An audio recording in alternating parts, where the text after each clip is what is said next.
All right, welcome to Source Material, everybody. Hey, before we get started, just wanted to let you know we've got a little bit of an introduction here where we talk about the upcoming series, Alias, that we're getting ready to discuss, and a reading of the introduction to the first trade paperback. If you want to skip all that and get right into the episode proper, feel free to just fast forward about 6 minutes, and you should get right there. All right, enjoy the show.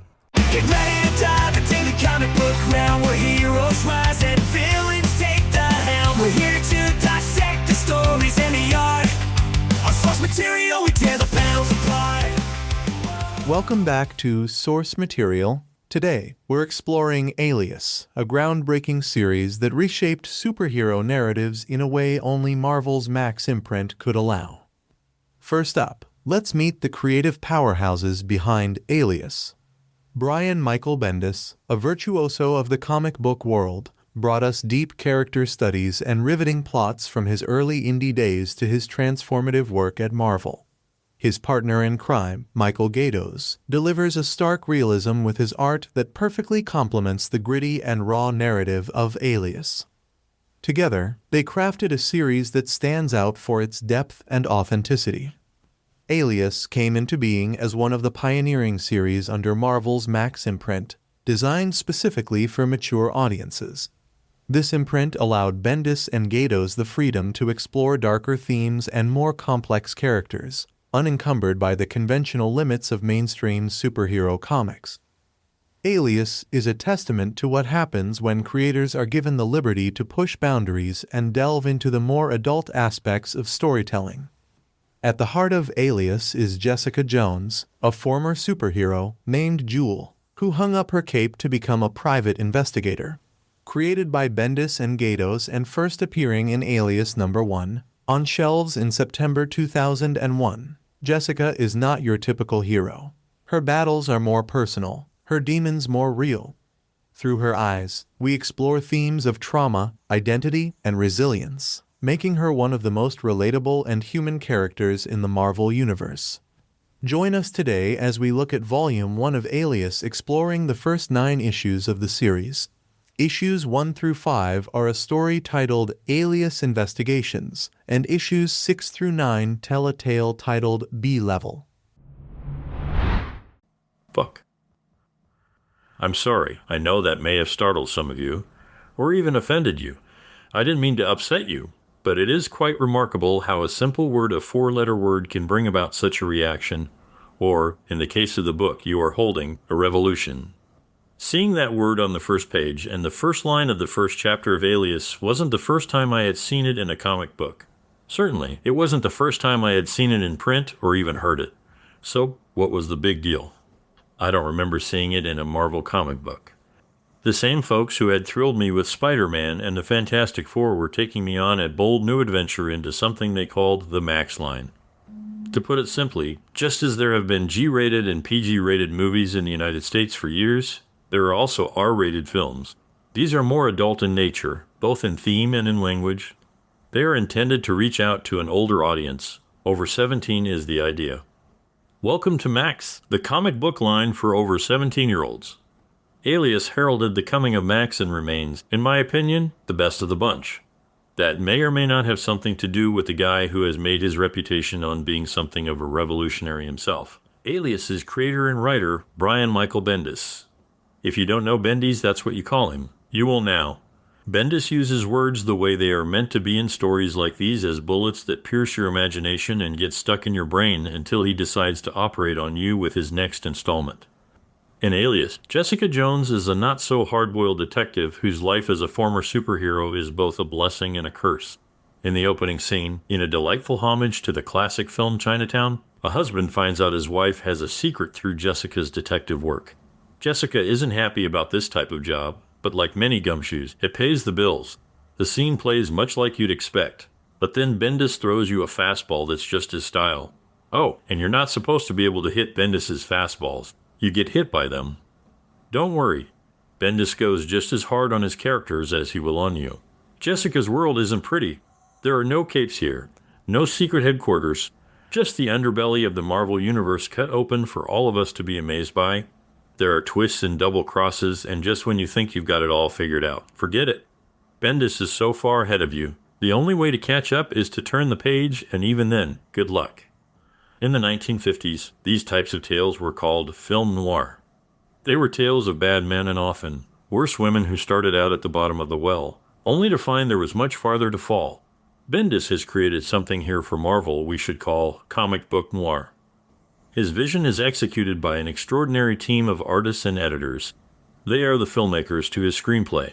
Michael Gaydos pencils and inks each tale with all the grit and texture of the words, bringing life to Jessica and the less than lovely city in which she works. Matt Hollingsworth's colors then enhance the mood, drowning you in somber tones that match the images with perfection. Richard Starkings and Comicraft's Wes Abbott carve out Bendis' words so neatly, you almost can hear him reading them to you, or barking at you, as the case may be. And it's all kept under the watchful eyes of editors Stuart Moore, Kelly Lamy, and Nancy Dekijian. Like I said, Alias isn't pretty, but it sure as hell is fun. Welcome to the revolution. Jeff Loeb. Los Angeles, 2002. All right, well, here we go, ladies and gentlemen. Welcome to the Source Material Comics Podcast. We are back, and it's a record breaker. We were just talking about it. This is the most successive issues that are going to have been covered on the Source Material Comics Podcast. I'm pretty sure the previous record was held by Maximum Carnage, which I think was 16 parts. We are talking 28 issues. And to join me on this journey, one Mark Radulich. Mark, tell the people what we're going to be embarking on here over the next 4 episodes. Tell them also why you decided to do this. So I've had the Alias or Jessica Jones Alias trade paperbacks, all 4 volumes. Volume 1 is Alias 1 through 9. Volume 2, Come Home, is 11 through 15. Volume 3, The Underneath, as opposed to Life of Agony, The Underground, was issue number 10, which was kind of like a one-shot deal, like Rob Van Dam, and then issue 16 through 21. And then finally, Alias Volume 4, The Secret Origins of Jessica Jones, issues 22 to 28. Mm-hmm. And I've had these, and so it was created by Brian Michael Bendis, who me and Sheehan did his Superman run a ways back. Okay. It was written by Brian Michael Bendis. It was the artist by Michael Gaydos. And it was from the Max series about the Punisher stuff from Oh, yeah, with polar bears and shit. And Nucci, who got that ill communication. So I've had these on my shelves for a couple of years now. And I think I bought them at around the time that they were doing the Jessica Jones series on Netflix. Mm-hmm. With Right. Kristen Ritter, and I believe it was David Tennant, who was the Purple Man. Oh yeah. Carrie Ann Moss was in this. This is where they introduced Mike Coulter as Luke Cage. Luke Cage He got his own series that was half a rap concert, and it drove Jesse and Robin to the wall. Hope I have another concert. So I believe this was based, at least in part, on the Alias run. In fact, Ritter was cast as Jones in December of 2014, and the series took specific influence from the character's creators Brian Michael Bendis and Michael Gaydos. Filming took place in New York City in areas like Old Hell's Kitchen. This had a very heavy influence on the Jessica Jones show. We did all 3 seasons of it. Robert and I really liked the first season. There was a lot about the third season we really liked, and then the second season we wanted to shoot everyone that worked on it. No buys, not recommended. Yeah. I think overall we really enjoyed the Jessica Jones series. I know there was some grousing about it from some of our more masculine friends. They did not want to watch a superhero show that delved into a woman's PTSD. I was all about it, being a mental health person and all. Yeah. So I bought these books back then, and I got as far as the first trade, and I just we never covered it in Source Material, much to my chagrin. I never went back, and I never finished reading the other 3 trades, and they just sat on my shelf for a while. And so when I was looking for something to do with you and I that would, because we break these shows down, we cover a lot of material. When we started doing these marathon recording sessions, we would pick 3 books, and then that was 3 episodes, and it involved you for 2 months, because then you would do these opposite with either other source materials you were doing with other people or unspoken issues. Mm-hmm. And I was like, I really want to start wading through some of these graphic novels and trade paperbacks that I have, but they're lengthy. These are quite big tomes. So we did with Plane, The Mask. I said, you know what? Let me just pick a book. So we started picking bigger books with more stories in them. And I was like, you know what? I have these 4 volumes of Jessica Jones here. I want to read them. I want to have a reason to read them. So I'll talk about them with Jesse, and that's 4 shows for you. But beyond that, watching the show, watching Jessica Jones, all 3 seasons, I really began to take an interest in the character. We did some other Jessica Jones trades around the times that we were doing synergy with the TV reviews. If you go back in the archives, we actually did 2 different Jessica Jones trades. They were just more modern ones, if you'll remember. Yeah, this is, as we reach the end of this series, Jessica Jones gets brought into the Marvel Universe proper. So, yeah, what we covered, I think, was pretty much standard Marvel fare for Jessica Jones. I'm actually looking on W2M now to see what Jessica Jones stuff we did. Tell you, I've got this spreadsheet right here. Yeah, so there's Uncaged 2016. Okay, there you go. I know the second one, but whether or not it made it to W2M, who knows? Jessica Jones, Volume 2, The Secrets of Maria Hill. That's the one. I knew it was something having to do with S.H.I.E.L.D., and I couldn't remember what the whole name was. Right. I was definitely confusing that with the Secret Origins of Jessica Jones in my head. Yeah. Because I remember I went crazy. We covered this. It was the Secrets of Maria Hill. I remember now, yeah. So I totally dig the Jessica Jones character. She has a lot of pathos. She has a lot of trauma. She's somebody who, you know me, I'm getting kind of bored with the whole superhero genre, but I don't necessarily dislike reading Marvel or DC. I just have to figure out, like we did with the Lois Lane book or this one, I have to figure out sort of where my interests lie. And I like the Jessica Jones character. A lot of superheroes accidentally gets powers and then figures, well, I might as well be a superhero because that's what everyone does. So she puts on a dopey costume and she does it, and she meets all kinds of horror. Bad things happen to her via the Purple Man. And then now she's just trying to pick up the broken pieces of her life, and skipping way ahead, way out of this series. She ends up having a baby with Luke Cage, and she's just the kind of hero that would appeal to not just me, but also street level starch. That's right. You know, she's somebody who is superhero adjacent, but isn't necessarily a part of that world. And she's very real. She's very gritty. She's somebody that, if it wasn't a dopey comic book, I would absolutely like. I think it's why the series works as well as it did, because it's just a very relatable character. I think we all know Jessica Jones in our life to one degree or another. Somebody who's just been put through the mill and is vulnerable, but also sardonic. Yeah. And what would it be like for that person to have superpowers? Right. Not only that, and one of the things I love about this series, which we're going to talk about, is the series sort of acts as almost like a parody or satire of the superhero world. It definitely has that approach to, okay, how would the rest of the world, once they got over the stargazing, what would the rest of the world do? How would they act? In a world where superhero exists, how do normal people behave? Well, some people treat them as celebrities. Some people hate them. There'd be racism. There'd be prejudice. There'd be cops that are put off by the presence of superheroes that only make their life more difficult when they're not protecting them from alien invasions. Right. And Jessica Jones fits right in that world, which I love. I can't wait to start talking about these books. Okay. All right. Yeah, just to throw out, I'm pretty sure I'm going to have something prior to us talking about Brian Michael Bendis, but just kind of give you an idea. This series launches in 2001, and it's part of the Max imprint, which is the more adult-themed, explicit theme. Word is a curse word. Right. Part of Marvel. And so he was instrumental in helping getting that started. So we have Brian Michael Bendis to kind of thank for that. I mean, he wrote some comics. After this, I mean, some of these things you're going to recognize, and a lot of these things I think I've covered on here.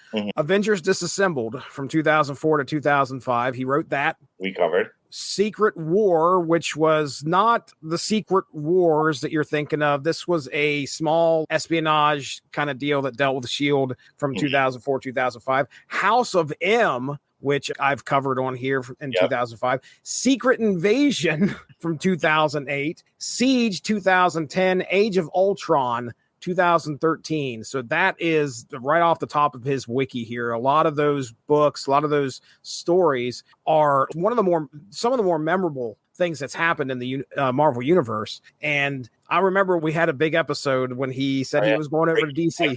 Breaking Bendis. Yeah. I remember when you put the title of, I'm like, what did you do to this man? Yeah.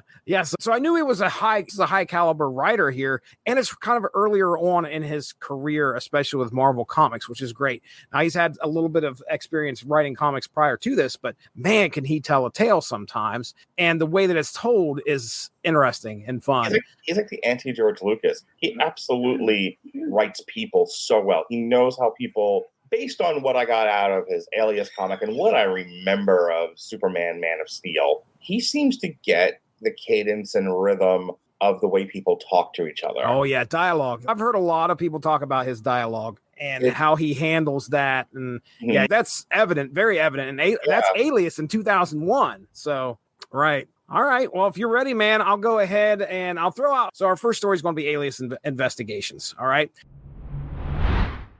Alias Issues 1 through 5, Alias Investigations.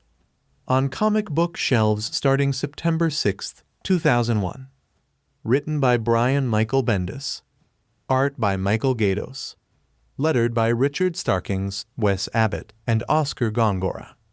Colored by Matthew Hollingsworth. In New York City, private investigator Jessica Jones delivers proof of a client's wife's infidelity, exposing her as a mutant. The client's violent reaction prompts Jessica to throw him through her office window, drawing the attention of the NYPD and revealing her past as a superhero.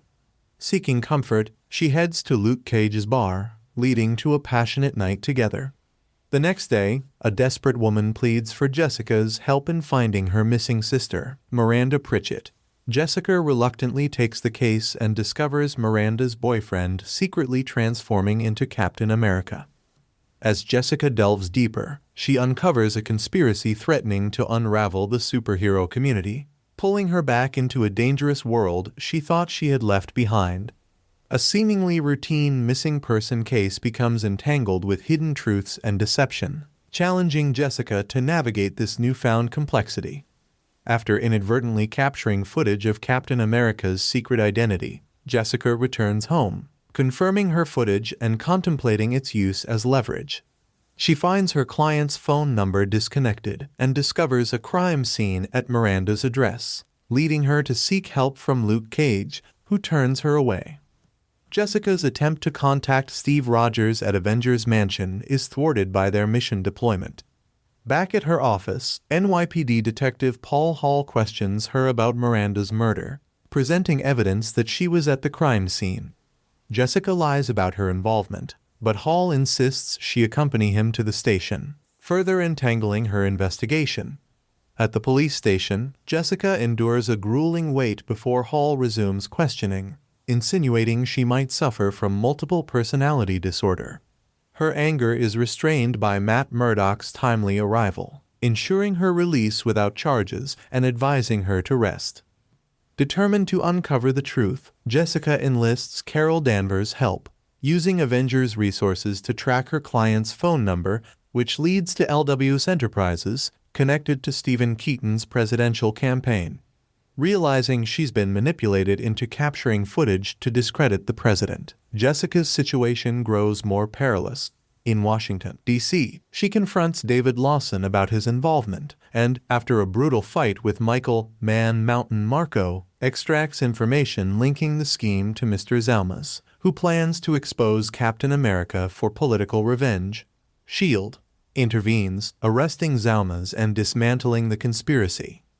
Back in New York, Jessica watches Stephen Keaton withdraw from the presidential race and destroys the wire shield placed on her.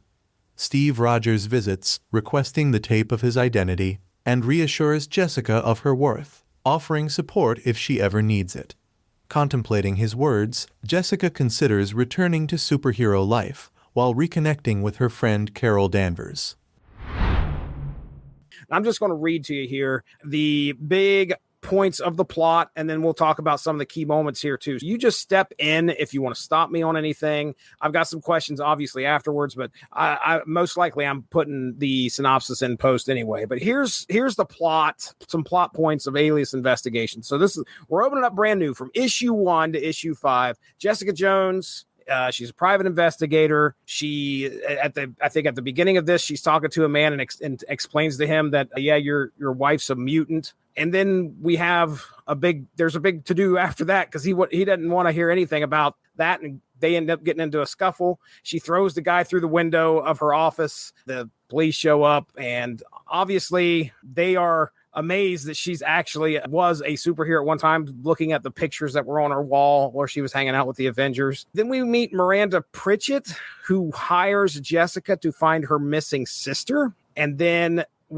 I'm sorry. It's not Miranda. Miranda's the sister. I can't remember the sister's name that hired her. But anyway, Miranda Pritchett's the one that's missing. So Jessica Jones does her private investigator thing, and turns out she finds that, well, she's laying low because Miranda's boyfriend is Captain America. And she films Steve Rogers on top of a roof putting his costume on. So his identity at this point, nobody knows who Captain America is. And I think she's worried somebody's playing her, wanting her to has this on camera. She's going to get into some kind of deep trouble. Somebody's going to come after her, whatever. She's really worried about having this on tape, and she doesn't understand who did this. Jessica's investigation reveals a conspiracy linked to Stephen Keaton's presidential campaign. And that's apparently the guy that was behind. But anyway, somebody was behind the scenes that got Jessica Jones to get this inadvertently, and that was going to be used in order to sway a presidential election. S.H.I.E.L.D. intervenes, dismantling the conspiracy. Steve Rogers visits Jessica, offering support and asking for the tape of his identity, which she's clearly, I don't think she has any problem giving that to him. So some key moments between issues 1 and 5. She has a passionate night with Luke Cage. Oh, that's what you're going to call it? Passionate. Considering the hoo-ha got you all in check. Quote, I would not call that passionate. Right. It doesn't understand how people work. It's got to censor it somehow. I mean, I want you to put in the ChatGPT, interpret the following phrase. I let him do me in the butt so I could feel something because I was feeling nothing emotionally. Oh, man. Probably thinks I can't answer this. Yeah, that's exactly what would happen. Boy, if I had a nickel for every time I got one of those, I could pay for my divorce. She also runs into Matt Murdock, so Daredevil's a little bit of a part in this as well. Speaking of coming out with someone's identity, I think that's why I also thought this was during Civil War, because they were like, "Oh, we outed Matt Murdock," and I guess, are you aware of that going on in the main Daredevil series? That's I assumed it. I don't know for sure. My guess is that this is something. I can't remember who they said did it. I'm sure it was the Kingpin. The Kingpin probably had some kind of thing involved, but yeah, it sounds like. Because that takes up a lot of his time, and that's a big central part of this book. I mean, I should say central, but I mean, if Daredevil shows up, he's always worried, or something's going on to where he's got somebody hounding him about the fact that he's Daredevil. Matt Murdock has to deal with that now. She gets into a fight with Man Mountain Marco, promptly beats his ass and takes him back to the guy that... swear to God, I thought that was the Juggernaut. His name is the Man Mountain Marco. That's what they call me at the Swinger Party House. I wouldn't doubt it. Wouldn't doubt it at all. Steve Rogers, of course, she I wouldn't say idolizes him, but she has a lot of respect for him, what he's done. I mean, he's freaking Captain America. So it's almost like when she finally meets him, I remember he can't remember who she is. And he's like, I'm sorry, there's a lot of people. And then finally... For him, the way that people have reverence for Lester in The Wire. Okay. It's towards the end of the series where I think it's the lawyer, the district attorney character, who's just like, did he get you with the dad voice? And it's like, he did. You know? Yeah. He has that patriarchal authority figure way about him that people just immediately react to him that way. Patriarchal is a great way to describe it. So that's essentially Alias Investigations. Mm-hmm. That's where we get our introduction to Jessica Jones. She gets set on this case. She ends up having some dealings with Captain America. And at the end of this, Captain America's like, look, if you ever need my help or whatever, I appreciate what you've done for me here. Let us know. Hey, we're always here if you need us. I've been dying to say this, but I didn't want to keep interrupting you, so I kept interrupting you. Oh, go ahead. I interrupt you with a major thing I wanted to talk about, which is... in so many movies, TV shows, comics that we read, one of my major criticisms, and we just talked about this last night with Sons of Anarchy, where if the character is too much of a bag of shit, I don't care if they're the lead. I want them to fail. And then I find I myself just watching this show, hoping the lead fails. And the writers, because they're the lead of the show, has to keep finding ways for them to succeed until the network gives them the go-ahead to kill the show. Mm-hmm. You're being canceled. This is it for you. bring things to a close. And so now suddenly nothing goes right for Vic Mackey, and everything is going tits up, and he meets his ultimate doom. And it's like, okay, I wanted him to fail long before that because he's such a terrible human being. Right. One of the things about Jessica Jones that I really like is she's deep down inside not a bad person. She's somebody I'm rooting for through all 28 issues. And it's like, you might at first blush because she's so, like, I used the word sardonic before. She's unpleasant. Yeah. Some of this stuff, you'll talk about it specifically, but I just want to address it in a very general way. Her interactions with Luke Cage and Scott Lang, the two men she's dating / drunk fucking throughout the series, we've all, maybe not you, but we've all who's been married since the age of 9. You get younger and younger every time I say that. Yes, I noticed. But most of us had a Jessica Jones in our life who were like, just tell me what's wrong. And she's like, no, I can't. And fuck you. And you're just like, I'm the one that's I'm trying to help you. Yeah, I'm trying to help. Here. I'm the one that's trying to be with you. And you're like abusing me. And right. So, like, Luke Cage and Scott Lang both are just kind of, what the fuck with you? Oh, Luke has gone past that. At this point, you could tell that they had a relationship in this book that clearly went sour at one point. And Luke has finally had enough. Well, I shouldn't say had enough of her shit, but just basically doesn't let her shit get to him. Yeah. I think that's the key, is he knows that she is who she is and she acts the way that she acts. And there's not much that Luke Cage can do. When you have a Jessica Jones in your life and you want her to be there, you have to kind of be a Luke Cage or a Scott Lang and kind of tolerate their insanity. Scott Lang especially, because Luke Cage was kind of like, could you not be a crazy bitch? And she's like, you're so right, Luke, I am. Sorry. Scott's doing the more simpier, more empathetic, being more emotional support for her. And she's just beating the shit out of him. And my point is that even with all of that, at first blush, you especially if you're a guy, you're reacting to this, you're like, Jessica Jones is terrible, and I hope she gets hit by the Infinity Gauntlet.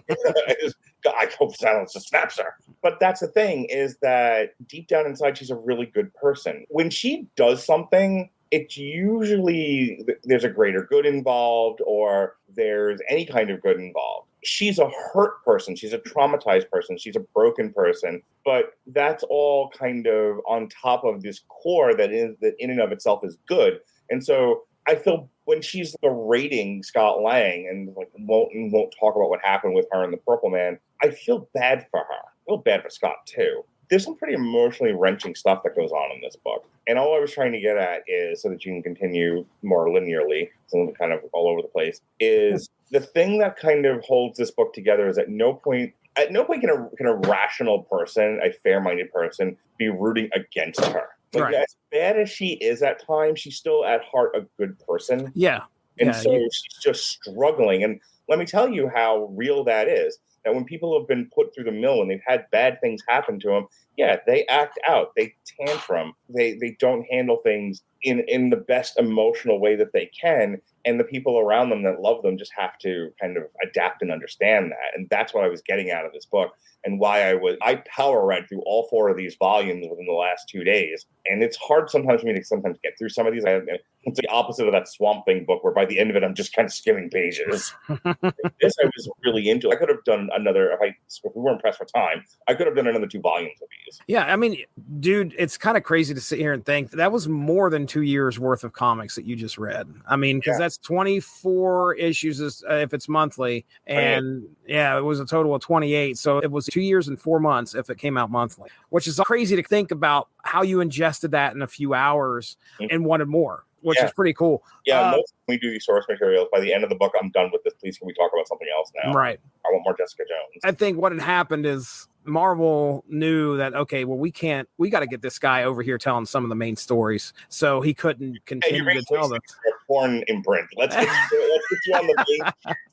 I love how, like, they want to make a statement that, hey, this is Marvel Max, and the first word bubble, the first bubble that pops up is just fuck. And that is the way to open up. Hey, it's Marvel Max, baby. All gloves are off. I told you about the one comedian, the very first HBO special, and he's like, and because you couldn't curse on, look, comedians made their bones on Johnny Carson. Johnny Carson was network. He was prime time. And so you had to really be clean on Johnny Carson. I think, and I don't know if this is a real true story or not, but I remember in the movie The Doors, they had the whole thing with, can you clean up, light my fire? And you can't say, girl, can we get much higher? This is network television, for Christ's sake. You can't bring up drugs. And so the comedian was talking about that. His name escapes me right at the moment. And he was like, we can curse. We can say anything we want. Fuck.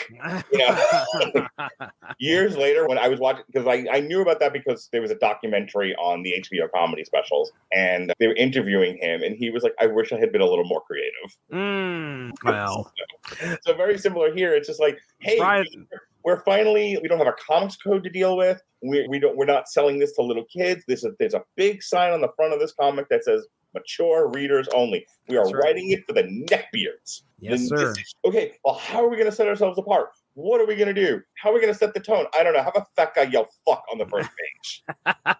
Right. Well, that'll be familiar at least. Right. And another accomplishment by Bendis here is that he's taking with Alias, he's taking a kind of unknown character, and he is spinning a tale, which is almost the closest way to getting an independent book out of Marvel, because you said you kind of like these independent books. Well, it's under Marvel. I want to take and he does this with other characters, specifically the villain at the end. He takes a character that's not very well known and then turns around and tells a story that makes you go, holy shit. So with Jessica Jones, that's obviously what I think he's trying to do here, is taking this somewhat unknown character and he's telling a gritty noir tale with them, and he's doing a good job. So, all right. So have you read the publication history on the Wikipedia page? Alias was one of the titles that launched Marvel's R-rated Max imprint. Written by Bendis and illustrated for most of its run by Michael Gaydos, with covers by David Mack. Bendis relates in a text piece on the letters page of the book's final issue that it was one of the reasons the imprint was created. Marvel publishing president Bill Jemas read a draft of the script for the first issue of Alias, which characteristically starts with the word fuck, and explains why couldn't we publish this? Being under the Max imprint imposed certain other limitations on what the creators could do in the series. Bendis gave this as one of the reasons for ending the series and moving the characters to the Pulse. Some of the flashbacks to Jessica Jones are part drawn inside the classic 1960s, 70s, 80s, and 90s Marvel comic issues. So I think that's really interesting. Oh, yeah, absolutely. Okay, our next story is titled B-Level. Alias Issues 6 through 9, B-Level. Written by Brian Michael Bendis. Art by Michael Gaydos. Lettered by Richard Starkings. Colored by Matthew Hollingsworth. Jessica Jones meets with Carol Danvers for lunch, where they reminisce about their Avengers days and discuss Jessica's romantic prospects.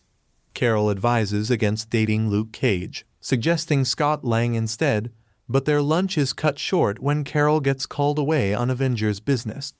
Later, Jessica takes on a case involving a woman suspecting her husband of exploring gay chat rooms.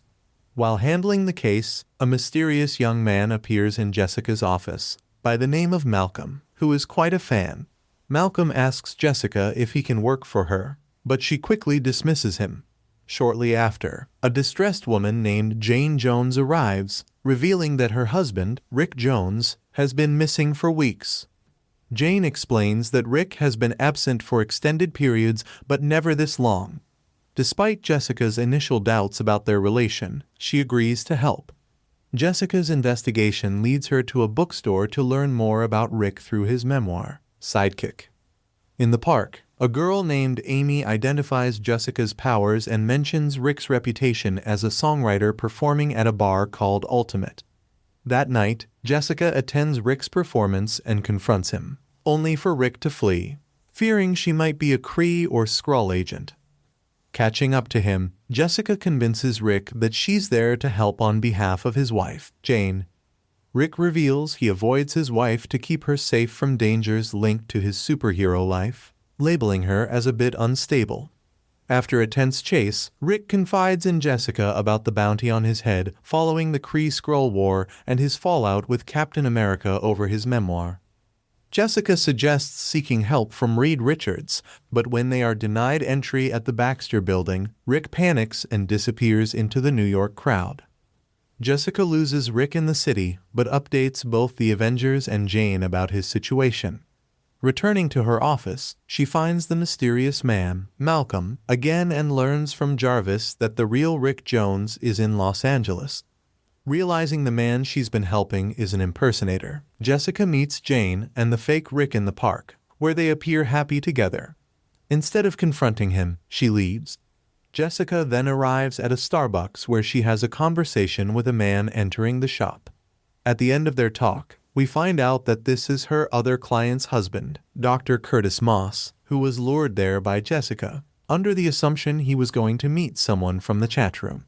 Jessica advises Moss to be truthful with his wife before reflecting on her conversation with Rick about their shared feeling of being outsiders in the superhero world. I hated the story, but this is one of those, as much as I love Bendis' dialogue and his writing style, this one went overboard. Okay. So volumes 2, 3, and 4 are fantastic, and I don't have this quibble with the rest of it. But I'll tell you, reading, I was worried that the rest of it was going to be like this. So we talked about the opening panel to issue where one of her clients is yelling "fuck," and we don't need to beat that horse again. And it's okay. As sort of a planting of flags and saying this is what we're doing with this comic book, okay, I can deal with that. Jessica Jones being a potty mouth because she's a New Yorker, she's traumatized, she's this, she's that. Okay, I get why she struggles with decent communication. And having the Rick Jones guys, every other word is fuck, and him, it was grating on my nerves. He's very manic. It's so weird because you're looking at this as a fake way. Well, I guess, yeah. So here's the thing. I don't think it's badly written. I think he was going for a certain kind of character and a certain presentation, and I think he actually nails it. The problem is I hate that character. Mm-hmm. And I said this about one of the shows. I think, I don't remember what. I reviewed something recently. Oh, it was the Bike Riders. Jodie Comer's character is great. And Jodie Comer gives a stellar performance. We all said she should be nominated, at the very least, nominated for a Best Actress. Also the most annoying character I've ever seen on film. Wanted to punch her in the solar plexus. And that's not Jodie Comer. I want to punch this character for being an annoying bitch. Okay. I said that on the podcast at the time. And I want to punch fake Rick Jones because he doesn't really know Rick Jones. He doesn't know how Rick Jones behaves. So he's concocted this Rick Jones identity out of whole cloth and has decided to play Rick Jones like he's done an 8-ball of coke and hasn't slept for a week.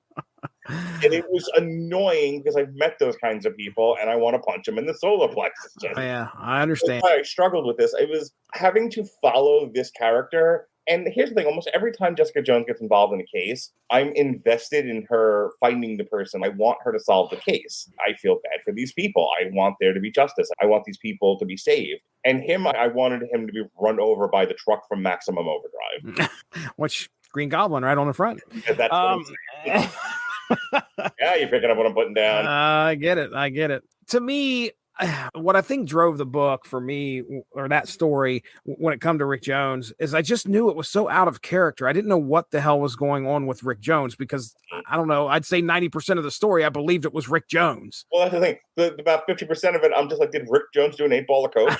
What are we doing here? Going on with this guy. Right. So I think that to me is added to part of the mystery, and I wanted Jessica Jones to get down to the bottom of it. Right. Maybe I could use a little bit of help with your interpretation of what happened at the end of the story, because she shows up, she's going to confront Rick Jones. She just finds out, well, fake Rick Jones, fake Diesel, fake Razor Ramon, fake Kane. She decides to go and confront Rick Jones, but stops. Am I interpreting it right where she just sees that Jane Jones is happy and she's just like, okay, as long as you're content. She thinks she's married the real Rick Jones. The guy is not Rick Jones. And Jessica Jones is like, I was just hired to find him. It's one of the things I like about her character is another kind of character written slightly differently, involves herself in things she has no business. Right. Takes it upon herself with her own sense of right and wrong, her own sense of justice to correct things, and she inserts herself in places she doesn't belong. Where Jessica Jones is like, she hired me to find him. I found him. She's happy. I don't need to be involved in this any further. Right. I like. Yeah, and that's fine, and that was kind of how I interpreted it as well. And then she has the moment at it's Dr. Curtis Moss, I think is what it is. He shows up at the bar, and I was like, oh, she's just going to have some kind of innocuous meeting with this guy and share some words. Guy walks in, and they have this long conversation as she is talking sort of about what happened with Rick Jones and all this other stuff. And then at the very end, she had set this up in that gay chat room for them both to meet so she can confront this guy, and she just kind of lays it out there, which I thought was pretty cool. So I mean, as far as I know, I can see this being my least favorite as well, because I'm trying to think if I think the other ones hold some really good weight. Yes. I'm not saying that this one sucks. I'm just saying that out of all we got, I think this would probably be on the bottom of my list. Nobody annoys me in any one of these stories. Not like fake Rick Jones.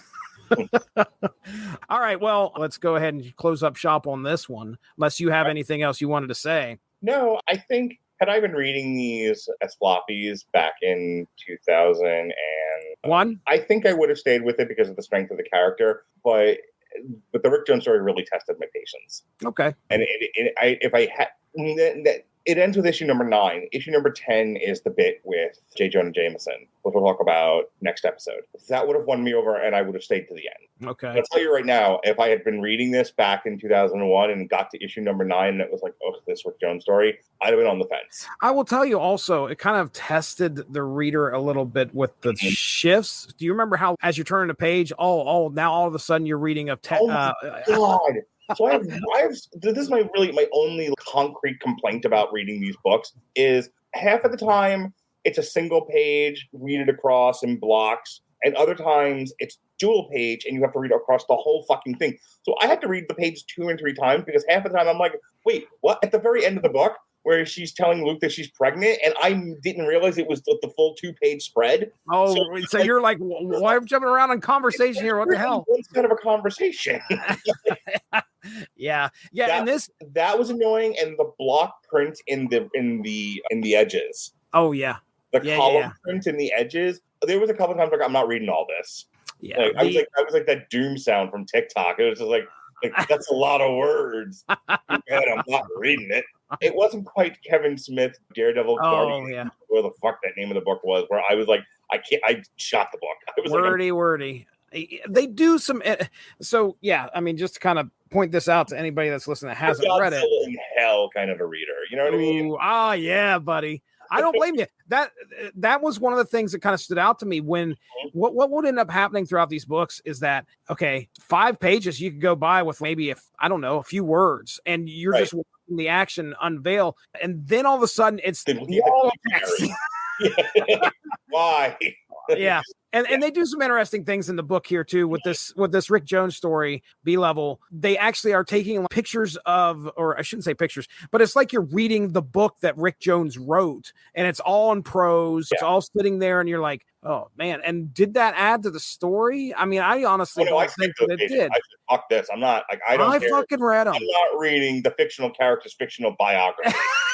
Fuck off. I got the gist. Move it on. And again, that's probably, it's just kind of like, oh, hey, we're throwing some things out there to kind of here's some. And I think part of it is I have to read 28 comic books in a 2 days period on top of a job and a girlfriend and kid and a second job, by the way. So I don't have time for all of that. But I think go back to 2000 and I have more time on my hands and I'm only reading 1 issue at a time. Maybe I read all that. Yeah. But today, in the year of our Lord 2024, no, sir. No, thanks. I'm almost 50 years old. Go fuck yourself. All right. Well, that right there was the first of our 4 episodes we are going to be doing on Alias. And that was the Alias Investigations, issues 1 through 5, and then issues 6 through 9, which was B-level. Mark Radulich. Looking at the wiki, it's actually just known as Alias, which I didn't realize. I think they added the Jessica Jones later, but the book is just called Alias. Right. Not to be confused with the Jennifer Garner series, which I've done that. Every time I have to Google it, I have to make sure I write comic book. Yeah.